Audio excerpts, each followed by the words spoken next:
Hello, hello, hello, hello. Good afternoon. Trust that you're doing okay. This is our first edition of the Q&A session on UAE Business Setup and Investors Visa. I'm here to take all of your questions regarding this topic. My name is KG Olabinton. I'm the lead consultant at BizDev Consulting. BizDev Consulting is a corporate service provider. We support businesses to move into the UAE and settle down well. We offer services like the business license, helping them with the business license, sometimes even the property for the business location. We give consultancy. We take you through the process, what it looks like having a business in the UAE. Thank you for joining me on TikTok. Thank you for joining me on LinkedIn and YouTube and Instagram. So I am live on 4 platforms today, and I will be taking all of your questions regarding the topic of starting a business in the UAE. What does it take to start a business in the UAE? And what are the requirements, right? Who can set up a business in the UAE? Um, where can you set up a business in the UAE? All the things that you've heard about businesses in the UAE, the do's and don'ts, the um, traditional myths, the lies that have been flying around. Many of these things that have been keeping you away from starting your own business in the UAE are actually just myths, right? So I'm going to be taking all of your questions. Please use the chats or the comment sections in all of these platforms. I will see all your questions. So if you have a question on TikTok, kindly use the TikTok chats or the comment section, right? And if you have a question on YouTube, LinkedIn, and Instagram, use the comment section as well. I'll bring up your question and I will answer them. All right. So thank you so much for everyone who has joined me on TikTok. I can see you all. Thank you. I'm going to be talking about the difference between free zone and mainland businesses in the UAE. While I wait for your comments, while I wait for your questions regarding business setup in the UAE, I will just mention a few things because this is a common question that we get all the time. What is the difference between a free zone and a mainland business? I don't know. Many people don't know. I'm going to be explaining that today. But like I said, I want to hear your questions. Send me your questions. Okay. Before I go into that, I would like to mention that BizDev Consulting is channel partners to free zones in 5 Emirates of the United Arab Emirates. We are channel partners to free zones in Abu Dhabi, Dubai, Sharjah, Ajman, and Fujairah. So we are not all kinds of business license. We actually help those who want to do business. Somebody reached out to me recently and they were asking for license visa. I've not heard that in my entire life. License visa. What is license visa? And I was trying to ask him what he knows about the license visa. He doesn't know anything. He has overheard someone somewhere talking about a visa they got with a license and all of that. Then I asked him, I said, what business activity do you want to carry out?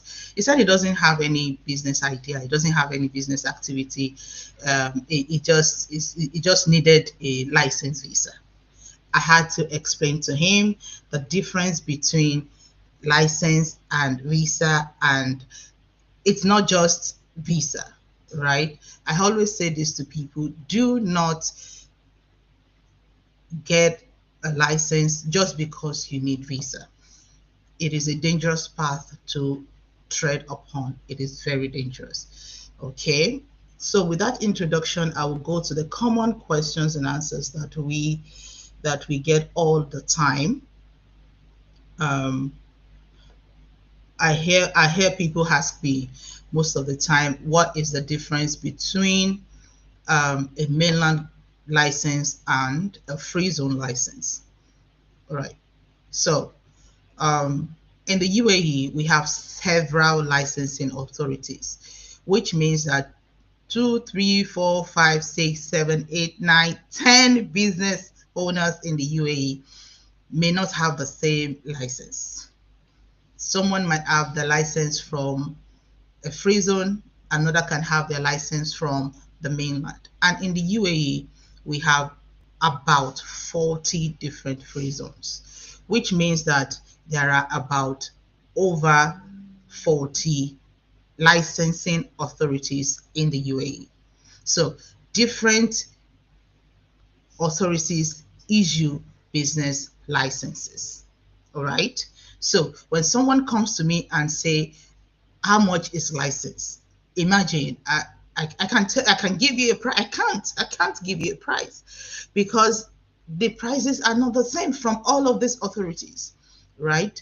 And what constitutes to how much your license will cost is several things, right? It could be your activity that you're running, it could be the nature of the business, it could be how you want to run the business, right? It could be, the products or the services that you're rendering, right? It could be it is majorly about where your business is going to be registered. Do you see? So it is different things to different people. Now, free zones are designated areas, right? We also have undesignated free zones as well, but usually they are designated areas that are governed by a government-backed authority. They might not be fully government, they might not be fully created by the government. We have some that are PPP, which are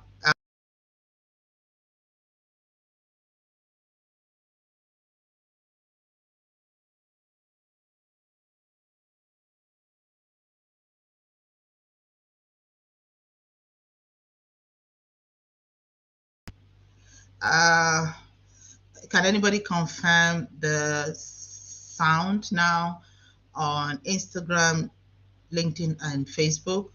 Sorry, on YouTube. Please confirm the sound. Okay. I was talking about the free zones, right?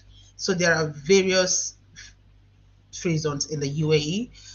Free zones are designated areas, usually in partnership with the government or the government of the Emirates, where they are situated to build an ecosystem, right? So they build an ecosystem. They have properties. They build like their own community. So each free zones have different purpose. For ADGM in Abu Dhabi and DIFC in Dubai, these free zones are majorly about financial institutions. The financial institutions, the investments, they cater mostly about the financial sector of the economy. While we also have free zones like Mazda City in Abu Dhabi that majorly are concerned about, sciences, um, nuclear, when it comes to sciences, when it comes to plant life, when it comes to agriculture, these are the free zones. We also have free zones that are created for the purpose um, of importing and exporting, like the airport free zones, the airport free zones, the seaport free zones. So we have various of these free zones. So I am saying that a free zone is created for several purposes. One free zone's purpose is different from another free zone's purpose, right? So if you come to me now and you say you want to start a tech company, I would not take you to just any free zone that will not support you. Do you see? So we cannot come up to say this free zone is this amount, or your license is going to cost this amount, right? You have to speak to us tell us about the business that you want to run, tell us about the activity. We ask you some questions in our consultation sessions, and then we recommend to you the best free zone that will serve you, right? So we are saying that free zones are designated areas for a particular purpose. In Dubai, we have Dubai South, we have the IFC, we have Internet City, we have Dubai Creative Zones. Oh, excuse me. Sorry.